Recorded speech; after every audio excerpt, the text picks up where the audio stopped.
Hey everybody, today on Inside Craft Show we're going to talk about 3 things we learned shooting a high production value short film on the GH5.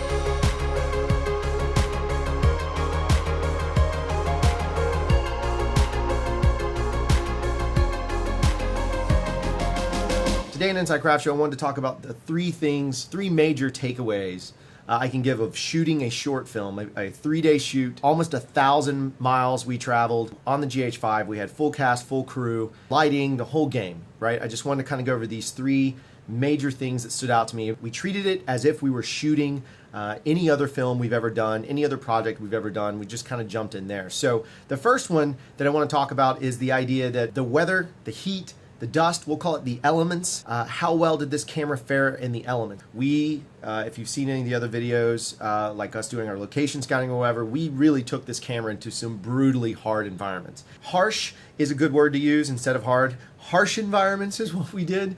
And so one of those was the heat. We're shooting in Alabama, and during the summer down here, it's much like Louisiana. It is hot and it is humid. And so all 3 days of our shoot, we were looking at temperatures upwards of 90 plus 100 degrees with the heat index. And so we were with 100% humidity. So you're really looking at like, it feels like 100, 102, 104, 105, and it's humid. So it is just draining on you. So obviously we had to acclimate the camera. So we drive to location with the windows down to make sure our lenses didn't fog up, all that kind of stuff. But the bigger question was, we were curious, how well will this camera handle that much humidity, that much heat, the dust, because we knew we were going to be in some very dusty and crazy environments like caves and then on top of mountains, and then in this old factory, this abandoned factory, and then in this completely barren, open town that we showed in the live video, the town of Spectre. And let's talk about that. So from a heat standpoint, the camera never overheated. We did notice a little bit on the 3rd day. We noticed on the 3rd day when we were in direct sunlight, and that was the hottest day we had. That was the one that had 110 heat index from about 11 a.m. until 1 p.m., which is when we wrapped. That heat index was 110 degrees. We did notice that the screen was getting a little sensitive to that. The flip up screen here on the GH5. Our BTS unit, which was also shooting on GH5s, we had 2 BTS teams running around shooting content as well. One of them being Uninked Studios. Kyle noted that his screen went black several times and he had to reboot. So the heat did start to bear down on us a little bit. We did see that. It wasn't major things. There was no corrupt files that I know of. We certainly didn't have any from any of the major footage we had, and I'll talk about another reason for that in a second. The camera held up. In the other environments, when we were on top of the mountain, it was hot up there, but it was an interesting transition. So we went from heat to these caves, and when you go into a cave, obviously the temperature drops drastically.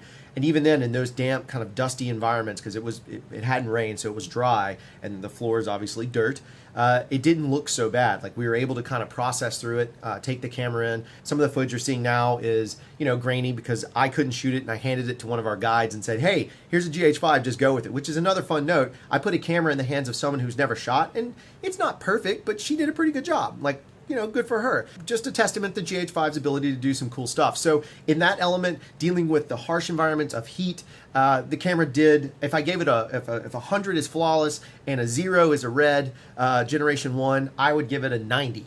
It is nearly flawless. It did fantastic. I cannot be more excited. Let's talk about the dust. So inside these caves, it is dusty, it is gross, it was dirty. And yeah, our camera got dirty and there might have been a little dust, but we had no corruption from it. We cleaned the cameras off very easily, just went through them, cleaned them off. Why is that a big deal? Well, I mean, your camera's going to get dirty. If you baby it too much, you're not going to get the shots you need. So we just put the cameras to work. And it's not just this camera, not just our BTS camera. I mean, our cinema camera was that way. Our GH5 Cinema build was in the cave with us with that ingenue lens mounted, and we got content that way. And again, held up extremely well. We had very little cleaning to do, like major scary cleaning. There was nothing scary about it. We just were able to handle it. It was the same level of craziness when we were at Sloss. I was a little nervous at Sloss, which is the old factory located in Birmingham. I was a little nervous that we weren't going to get great coverage in that, but again, it held up very well, and we were able to get some really awesome shots out of it, and the heat was not a problem. Sloss is also equally dusty, also filled with spiders. That didn't go so well for me several times, but we were able to maintain that and make it work. So the next part I wanted to talk about is trusting your meter. So one of the cool things that I do like about the GH5 is I took the time to make sure my meter was calibrated to it, and we shot everything log. So we shot in some dark spaces like caves, we shot them log.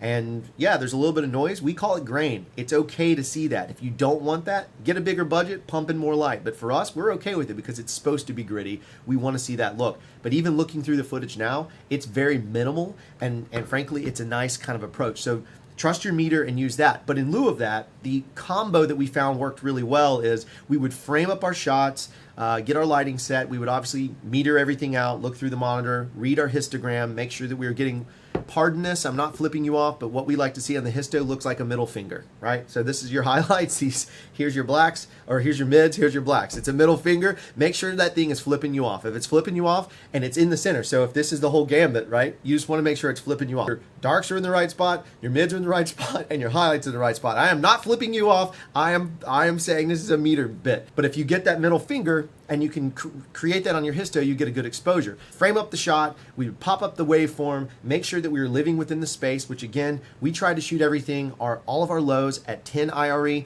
all of our highs under 80 IRE, and that's for log. And then our mids, we tried to get to 42.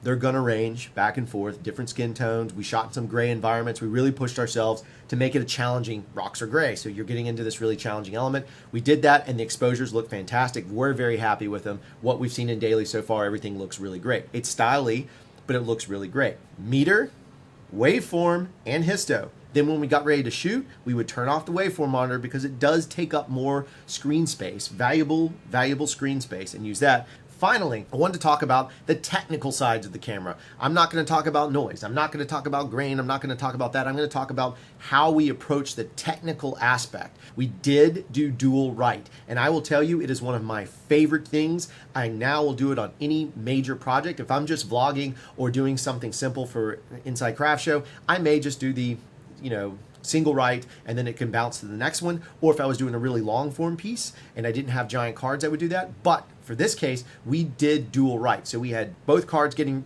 written to at the exact same time, the exact same data, because we assume hopefully it doesn't corrupt them both. And we didn't have any corruption errors, so that's good. So at the end of the night, our workflow was I pulled a card, Jeff pulled a card, I went back, ripped it, and as the director who wants to see the footage, the DP, I could sit down, look at the footage, crack a beer, hang out in the hotel room, look at footage. Of course, the cast and crew all joined me to see it as well, but we got to look through the footage. Jeff did a backup and did our process backup and organized it that way. So the dual right feature is a fantastic thing. I love that. Red doesn't have that. So if I want to look at the footage, I have to wait for Jeff. So that's a pro for this camera on a cinema sense, in that from a DIT element, we pop two cards, boop, we both go. Now there's two copies of it. It's backed up in two different places. It's super redundant and protected us. We ran our Anton rig again, and I will tell you, it worked flawlessly. So we had the Anton Bauer with the dummy battery running in. Jeff had a Bartek, which is a wireless follow focus, mounted on the lens. That rig, and we ran long days. The camera was not turned off except for at lunch.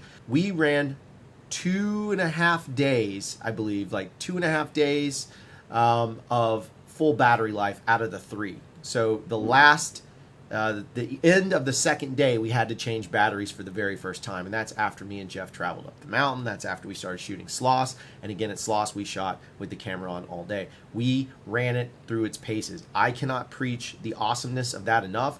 Getting that dummy cable connected, I think even Wooden Camera now makes a battery plate that does a direct connection, so you can have V-mount or Anton. I'm sure there's other companies. We bought a cheaper one. It was pretty cheap. I'll list it somewhere for you guys to link to it. I think we got it off Amazon. That dummy cable, and then you get yourself an Anton Bauer battery and a cheap back. We found them on eBay. For somebody else even posted at one point, I talked about this. It worked flawlessly. I cannot preach enough. It is absolutely amazing. Flawless victory. If we were playing Mortal Kombat, it ripped its spine out. That's what I'm saying about it. Absolutely proven to me now that the GH5 as a cinema camera totally works. We did it on a high production value short film. It works. It is a cinema camera. I will preach its praises. I'll put it up against anything. Don't forget to like, subscribe, share. Make sure you hit us up. We got a TV in our office now.